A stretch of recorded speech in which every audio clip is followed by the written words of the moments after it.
Bom, ainda dentro das revoltas do período imperial, né, resgatando aqui, né, uma revolta que a gente já falou no momento anterior, que foi a Revolução Farroupilha, né, ela entra no período regencial, mas ela também adentra aqui, né, o segundo reinado, ela vai até 1845, foi Dom Pedro II que conseguiu abafar essa revolta, liderada aqui pelo Bento Gonçalves, né, esse indivíduo que eu estou apontando aqui, né, e também pelo Giuseppe Garibaldi, né, republicano italiano importante, que participou também da Revolução Farroupilha. Eu só queria destacar aqui para vocês também, dentro dessa Revolução Farroupilha, o caráter da elite, né, o caráter extremamente elitista dessa revolta que é a Revolução Farroupilha, né, em que os latifundiários, né, o latifúndio, os latifundiários, né, continuaram tendo amplo poder ali. Não foi uma revolta que vai dividir poder, dividir terra. É uma revolta totalmente organizada pela elite e para a elite, embora o povo tenha pegado em armas.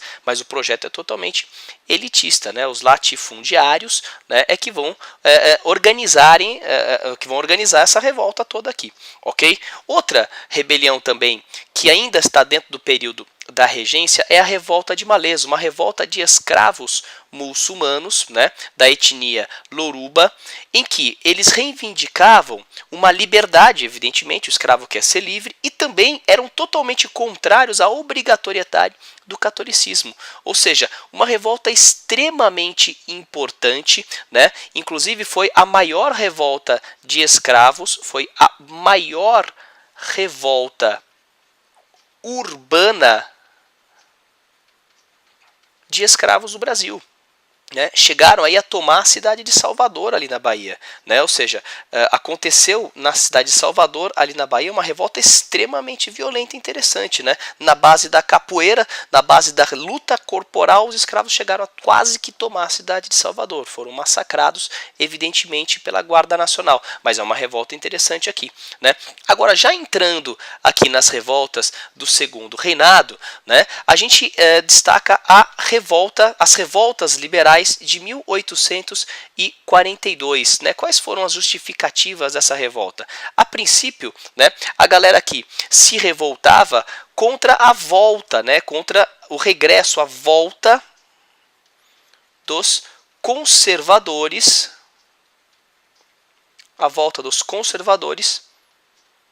ao poder. Né? Lembrando que os liberais tinham organizado, né, em 1840 o golpe da maioridade, né, o golpe da maioridade que tinha colocado, né, essa galera no poder junto com o Dom Pedro II. Né? Em 1842, com a demissão do ministro Antônio Carlos de Andrada, né, esses revoltosos liberais aqui pegaram em armas em São Paulo e Minas Gerais, tentando derrubar os conservadores que voltavam ao poder. Foram aí massacrados pelas tropas, né, do Duque de Caxias, ok? Mas mostra já que essa revolta, a princípio, né, tem um caráter político, né, entre a elite liberal e a elite conservadora, mas ela chega a tomar as ruas de São Paulo e Minas Gerais, ok? Outra que merece destaque é a Revolução Praieira, a mais radical de todas as propostas revolucionárias que nós tivemos durante o segundo reinado. Quais eram as propostas da Revolução Praieira? Né? Os liberais ali da região de Pernambuco, né? A galera liberal de Pernambuco era uma galera muito mais radical, evidentemente, né? Essa turma ali pretendia a liberdade de imprensa, o sufrágio universal, o fim do poder moderador, a autonomia federativa, né? Além disso, esses indivíduos aqui, os liberais radicais de Pernambuco, os praieiros, como eram chamados, né, eram extremamente influenciados pelas ideias revolucionárias que aconteciam na Europa. Né? Nesse mesmo ano, na Europa, a partir desse mesmo ano, nós vamos ter a Revolução a Revolução Primavera,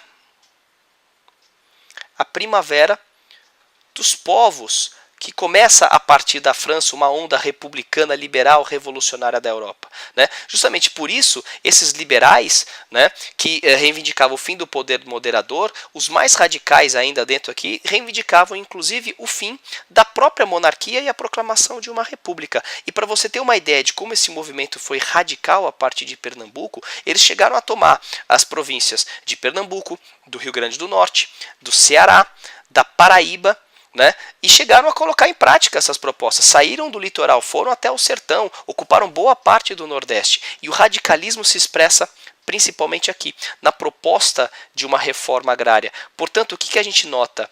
Né, que essa proposta revolucionária, que é a Revolução Praeira, né, influenciada inclusive pelas ideias do socialismo utópico europeu, buscava até mesmo uma reforma agrária, ou seja, ela tinha uma proposta extremamente radical, né, extremamente radical.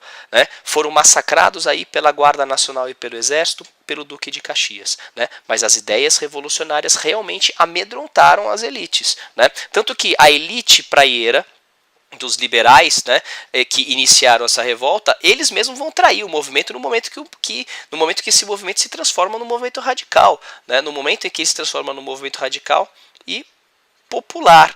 Né, a elite trai o próprio movimento que ela começou, se alia ao Estado para acabar com todas essas ideias, né, para abafar todas essas ideias populares que feriam seus interesses, né? Ou seja, o latifúndio, o escravismo, né? Os mais radicais falavam em abolição da escravatura, portanto a Revolução Praeira vai ser massacrada pelo Estado conservador. E uma última revolta bastante interessante para a gente ver nos dias atuais é a revolta do Vintém, aconteceu lá no final do Império, 1879 até 1880, em que as camadas médias e a população do Rio de Janeiro se revoltaram contra o aumento da passagem do bonde, né, em 20 réis. Ou seja, um vintém. Os bondes que eram puxados por mulas, por cavalos, né, cobravam, né, as tarifas e essas tarifas aumentaram. Interessante que a gente viveu há pouco tempo algo parecido, né, no mês aí de junho de 2013, né, nós tivemos aí essas revoltas contra o aumento da passagem, né, do transporte público, o que já tinha acontecido aqui no final do século XIX, no período monárquico. Né? A gente teve aqui uma ameaça por parte dos revoltosos às instituições públicas, né, ou seja, de quebradeira, de destruição do patrimônio público, e a reação foi uma reação extremamente violenta do Estado contra esses revoltosos. Né?